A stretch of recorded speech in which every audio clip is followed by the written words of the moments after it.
Почитувани граѓани, почитувани новинари. Случајот Феникс, кој беше објавен вчера, уште еднаш покажа и докажа дека ДПМН е криминална партија која безмилосно го плячка народот под превезот на така наречениот патриотизам.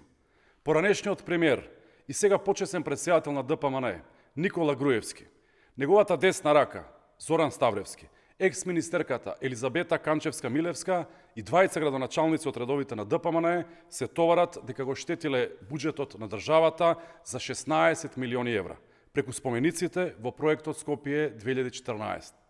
Цела недела од незаконски стекнати од Бел дворец ги прозива независните судски органи, повикува на оставки, а денес, кога на површина излегува нов криминал на ДПМН, никаде ги нема. Денешниот предмет е уште еден доказ дека Скопје 2014 е мега криминален проект, чија реализација имаше за цел богатење на одредена група на луѓе околу Никола Груевски. Замислете, група од ДПМН перела пари преку грбот на македонскиот народ, но перела пари и преку грбот на великанот Гоце Делчев, преку Александар Македонски, цар Самуил, преку гемиджиите.